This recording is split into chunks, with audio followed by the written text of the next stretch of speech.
বাংলার জনরবের পক্ষ থেকে আপনাদের সকলকে স্বাগত জানিয়ে আপনারা জানেন যে আজকে ডিএ মামলার শুনানি হয়েছে দিল্লিতে সুপ্রিম কোর্টে। এই ডিএ মামলাতে শুনানিতে কি হয়েছে, গতকাল মঙ্গলবার থেকে শুরু হয়েছে ডিএ মামলার শুনানি।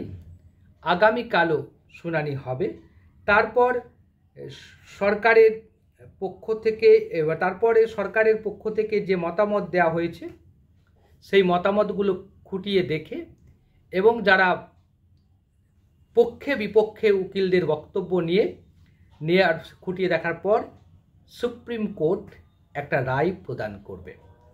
মূলত গতকাল আমরা ডিএ মামলার শুনানিতে আমরা যা শুনেছিলাম, রাজ্য সরকারের আইনজীবী দাবি করেছিলেন যে ডিএ মহার্ঘ ভাতা রাজ্য সরকারের কর্মচারীদের মৌলিক অধিকার নয়, এটা রাজ্য সরকার তার আর্থিক পরিস্থিতি বিবেচনা করে সেটা সরকার তার কর্মচারীদের দিতে পারে।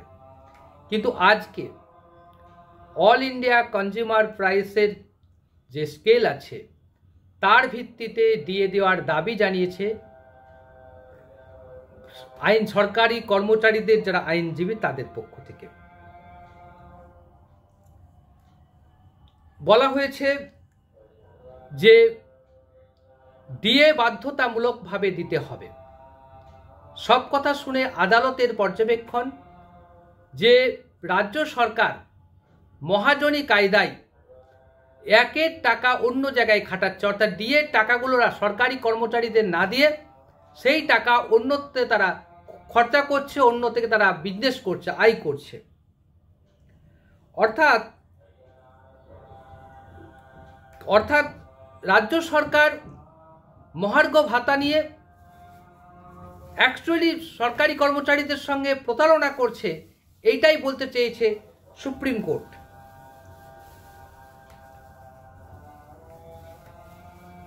বুধবার ডিএ মামলার শুনানি শেষ হয়েছে।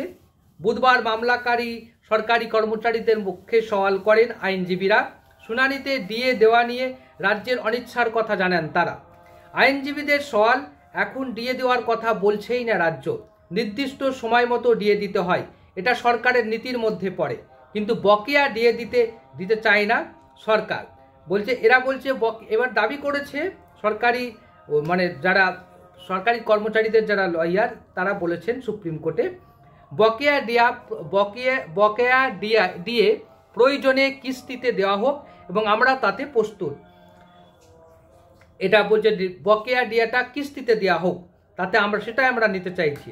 এবং একটা দারুণ কথা বলেছেন সুপ্রিম কোর্টে দাঁড়িয়ে রাজ্য সরকারি কর্মচারীদের আইনজীবী। মামলাকারীদের পক্ষের আইনজীবী জানান, নয়াদিল্লির বঙ্গভবন এবং চেন্নাইয়ের ইউথ হোস্টেলে কর্মরত রাজ্যের সরকারি কর্মচারীরা কেন্দ্রীয় হারে ডিএ পাচ্ছেন, অর্থাৎ তাদের ডিএ হিসাব করা হচ্ছে AIPCI অনুযায়ী। এই নিয়ম মেনে কেন্দ্রীয় কর্মচারীরা পান এই নিয়ম মেনেই। অথচ পশ্চিমবঙ্গে কর্মরত অন্য সরকারি কর্মচারীরা সেই হারে ডিএ পান না। তারপরেই মামলাকারীদের আইনজীবীর ব্যাখ্যা, সব কর্মচারীর ওপরই revised and pay allowance rules 2009 কার্যকর, তাই কাউকে বেশি ডিএ দেয়া কাউকে কম ডিএ দেয়া বৈষম্যমূলক এবং বৈষম্য সততার অধিক সংবিধানের 14 নম্বর অনুচ্ছেদের লঙ্ঘন করছে। ডিএ নিয়ে বৈষম্যের কথা কেন বলছেন? মামলাকারীদের আইনজীবীর কাছে জানতে চান বিচারপতি প্রশান্ত কুমার মিশ্র। তার আরও প্রশ্ন, পশ্চিমবঙ্গ সরকারি কর্মচারীদের দিল্লি ও চেন্নাইয়ে কী হারে ডিএ দেওয়া হয়? এই পরিস্থিতির মধ্যে এখন যা অবস্থা, কি হতে পারে ডিএ নিয়ে? আগামীকাল এই মামলার ফের শুনানি হবে।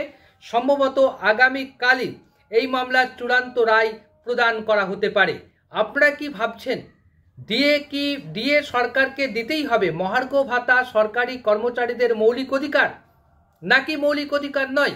আজকে রাজ্য সরকারের কে কটাক্ষ করে রাজ্য সরকারের কর্মচারীদের পক্ষে দাঁড়িয়ে সুপ্রিম কোর্টের বিচারপতিরা যে পর্যবেক্ষণ দিয়েছে যে মহাজনী কায়দায় অন্যের খাতে টাকা নিয়ে অন্য খাতে ব্যয় করা হচ্ছে এবং সেটা লাভজনক বিজনেস করছে রাজ্য সরকার, এই যে কথাটা সুপ্রিম কোর্ট বলছেন যে মহাজনী কায়দায় অন্যের টাকা নিয়ে অন্য জায়গায় খাটানো হচ্ছে, এই কথার মধ্যে দিয়ে সুপ্রিম কোর্ট ইন্ডিকেট করে দিয়েছে যে ডিএ তোমাকে দিতে হবে, ডিএ দেওয়াটা বাধ্যতামূলক।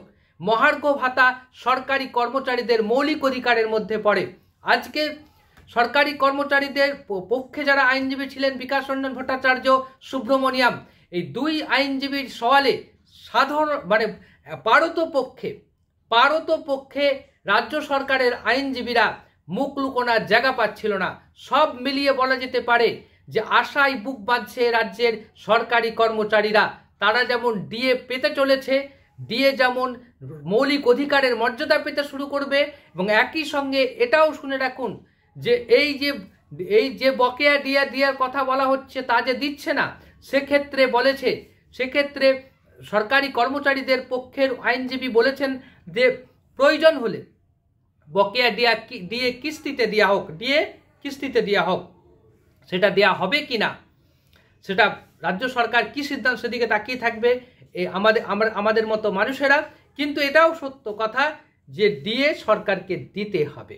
মহার্ঘ ভাতা সরকারি কর্মচারীদের নির্দিষ্ট অন্তর পেমেন্ট করতে হবে। যতই মমতা বন্দ্যোপাধ্যায় এবং মমতা বন্দ্যোপাধ্যায়ের প্রশাসন এ থেকে লুকোনোর চেষ্টা করুক না কেন, সেখান থেকে রেহাই পাবে না।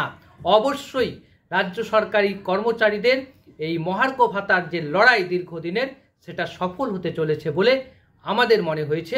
আপনারা কি মনে করছেন? আপনাদের মতামতের প্রত্যাশা রইলাম। এক্ষেত্রে আমরা বলতেই পারি যে আমরা আমাদের বক্তব্য বলতে পারি, কিন্তু একটাও ঠিক, এই মামলা যেহেতু সুপ্রিম কোর্টে আছে, সুপ্রিম কোর্ট যা রায় দিবে সেটাই আমরা মেনে নেব। অর্থাৎ সুপ্রিম কোর্টের দিকে তাকিয়ে রয়েছে সমগ্র দেশবাসী। ডিএ সরকারি কর্মচারীদের মৌলিক অধিকার কি অধিকার নয়, এইটার একটা চূড়ান্ত ফয়সালা দরকার। কারণ মমতা বন্দ্যোপাধ্যায় মনে করে ডিএ সরকারি কর্মচারীদের অধিকার নয়, এটা রাজ্য সরকারের দয়ার দান। এই যে প্রবণতাটা, এটা ভাঙতে হবে এবং কিভাবে কি রায় দেয় সেদিকেই আমরা তাকিয়ে থাকবো আগামীকালের দিকে। আগামীকাল ফের শুনানি হবে, সেই শুনানির শেষে সম্ভবত আগামীকালই এইটা নিয়ে রায় প্রদান করতে পারেন বিচারপতিরা, আর না হলে আরও কয়েকদিন অপেক্ষা করতে হবে। তবে আমরা মনে করি রাজ্য সরকারি কর্মচারীরা সুখবরই পাবেন বলে আমাদের প্রত্যাশা। আপনারা কি ভাবছেন? আপনাদের মতামতের প্রত্যাশা রইলাম। ভালো লাগলে লাইক করবেন, শেয়ার করবেন, সাবস্ক্রাইব করে আমাদের পাশে দাঁড়াবেন।